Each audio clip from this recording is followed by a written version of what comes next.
Você sabe qual é o maior acontecimento em toda a história humana?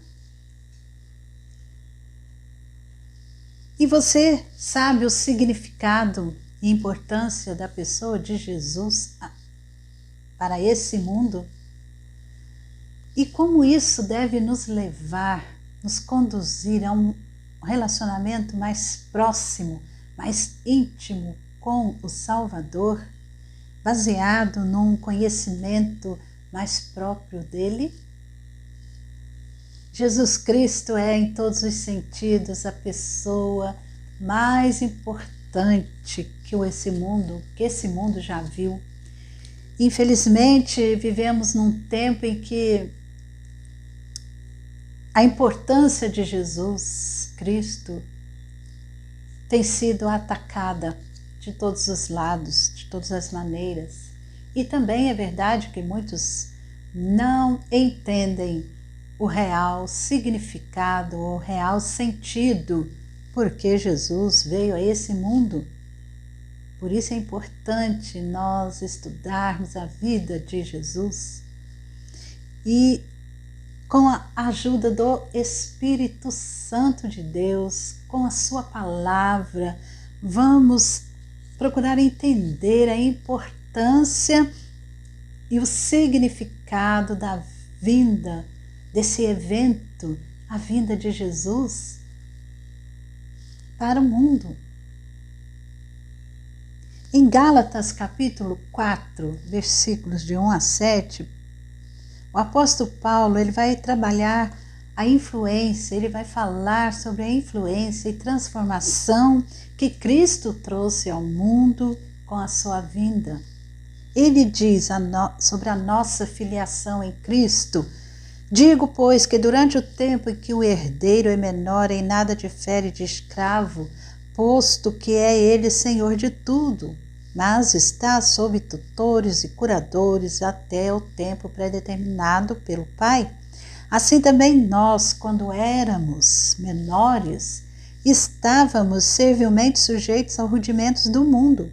Vindo, porém, à plenitude do tempo, Deus enviou seu Filho, nascido de mulher, nascido sob a lei, para resgatar os que estavam sob a lei, a fim de que recebêssemos a adoção de filhos. E porque vós sois filhos, enviou Deus ao nosso coração o Espírito de seu Filho, que clama: Abba, Pai. De sorte que já não és escravo, porém filho, e sendo filho também herdeiro por Deus. Ó Deus Santo, tremendo, maravilhoso, exaltado, em tua presença estamos, e com a tua palavra aberta, lemos e pedimos, clamamos pelo Espírito Santo de Deus que ilumine e nos ensine e faça-nos compreender todas as coisas para a honra e glória do teu nome. Em nome de Jesus Cristo, o nosso Salvador. Amém. Paulo fala da influência, transformação que Jesus Cristo trouxe ao mundo com a sua vinda. Qual o maior acontecimento? Deus se fez homem. E ele tem especial atenção aí no caso da lei. E ele falou bastante sobre a lei nos capítulos 2, 3 de Gálatas, e agora no capítulo 4 ele fala da filiação em Cristo. No final do capítulo 3, ele diz que a lei funcionava como um guia para nos levar a Cristo, nos conduzir a Cristo. E o ponto que Paulo afirma é que uma vez que estamos em Cristo Jesus, uma vez que estamos livres em Cristo Jesus, não precisamos mais permanecer sobre a servidão da lei. E por isso ele fala nesse início do capítulo 4 durante o tempo que o herdeiro é menor, em nada difere de escravo, posto que é ele senhor de tudo, mas está sob tutores e curadores até ao tempo predeterminado pelo Pai. E então ele vai dizer que a vinda de Cristo, na plenitude dos tempos, nos elevou de uma categoria de pessoas sob a tutela da lei para a maioridade sob Cristo. A adoção como filhos de Deus nos dá o status de herdeiros por Deus. É o que ele diz no versículo 4, vindo, porém, a plenitude do tempo, Deus enviou seu Filho, nascido de mulher, nascido sob a lei.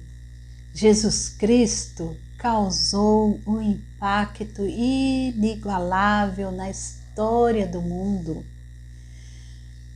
Mais do que dividir o próprio tempo em antes e depois de Cristo, Jesus veio estabelecer um novo tempo, uma nova era, um novo tempo, uma era de acesso a Deus e comunhão com Deus. Estudar a vida de Jesus, aprendermos de Jesus, é de grande edificação para nós. A plenitude dos tempos, em Gálatas 4, 4 e 5, vindo, porém, a plenitude do tempo, Deus enviou seu Filho, nascido de mulher, nascido sob a lei, para resgatar os que estavam sob a lei, a fim de que recebêssemos a adoção de filhos.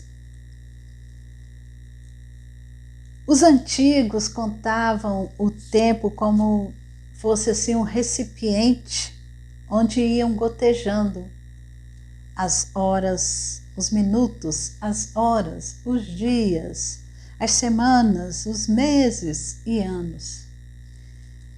E na perspectiva aqui do apóstolo Paulo, era como se esse recipiente tivesse se enchido.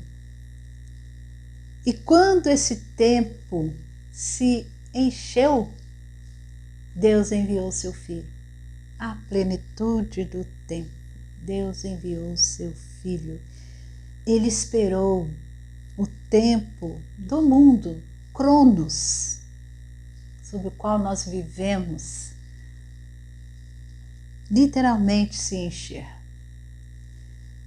Mas Deus não esperou que o último grãozinho de areia caísse no recipiente do tempo de braços cruzados, sem fazer nada. Ele agiu efetivamente a fim de preparar o mundo para o nascimento do seu Filho. Deus preparou o mundo através dos séculos para esse nascimento de Jesus, seu Filho, e não poderia ser diferente. A maior, a mais definitiva ação de Deus na história do mundo não poderia acontecer de qualquer jeito. E Deus preparou cuidadosamente o mundo para o nascimento do seu Filho Jesus, a fim de que ele pudesse realizar a obra para a qual ele veio. E no contexto aqui da afirmação do apóstolo Paulo aos Gálatas sobre a plenitude do tempo, a plenitude do tempo, destaca-se o papel realizado pela lei. Acima de tudo, essa foi uma grande preparação de Deus nesse mundo, séculos antes do nascimento, séculos antes dele enviar o seu Filho Deus enviou a sua lei. A lei ajudou a preparar o mundo para que Jesus nascesse. Jesus preparou todas as coisas. Antes da fundação do mundo, tudo já estava preparado. E a plenitude dos tempos se refere ao tempo quando Deus, na sua soberania, em sua soberania, terminou os preparativos para executar o plano da redenção. A lei já havia cumprido o seu papel, seu propósito de mostrar ao homem seu estado e sua completa inaptidão para servir a Deus. A lei mostra a nós que somos pecadores sem nenhuma condição de chegarmos a Deus. A lei aponta o nosso pecado. E o próprio Deus já havia mostrado de maneira ampla que a forma de salvação era o derramamento de sangue, conforme nós vemos aí no Antigo Testamento, os sacrifícios, o sistema de sacrifícios que o sacerdote fazia, de animais, e isso já demonstrava a forma como deveria o homem ser salvo, derramamento de sangue. E além disso, Israel desejava ardentemente a chegada do Messias. E Deus se incumbiu de deixar pistas, setas, orientações no Antigo Testamento sobre a vinda de um homem que libertaria o povo e levaria a uma era de paz e prosperidade. Sem crer nisso, sem isso, não há o impacto, a vinda de Jesus não teria o mesmo impacto se não houvesse o Antigo Testamento apontando, mostrando, e as pessoas crendo que Jesus viria. O povo de Israel, eles confiavam que viria o Messias. E não existe personagem mais debatido, controverso em toda a história humana no mundo do que Jesus, o carpinteiro de Nazaré. Ninguém é como ele, amado ou odiado, adorado ou profanado. Muitos eruditos, muitos capacitados, pesquisadores se calam ou falam demais perante esse mistério da pessoa de Jesus. Gente simples tem a coragem de dizer que conhece Jesus e que ele é o Filho de Deus. E até os dias de hoje, há uma questão que repercute. Jesus perguntou aos seus discípulos, lá em Mateus capítulo 16, versículo 15, vós, continuou ele, quem dizeis que eu sou? Maior acontecimento da história, Deus se fez homem. Você é capaz de responder essa pergunta? Vós, quem dizeis que é Jesus? Quem é Jesus para você?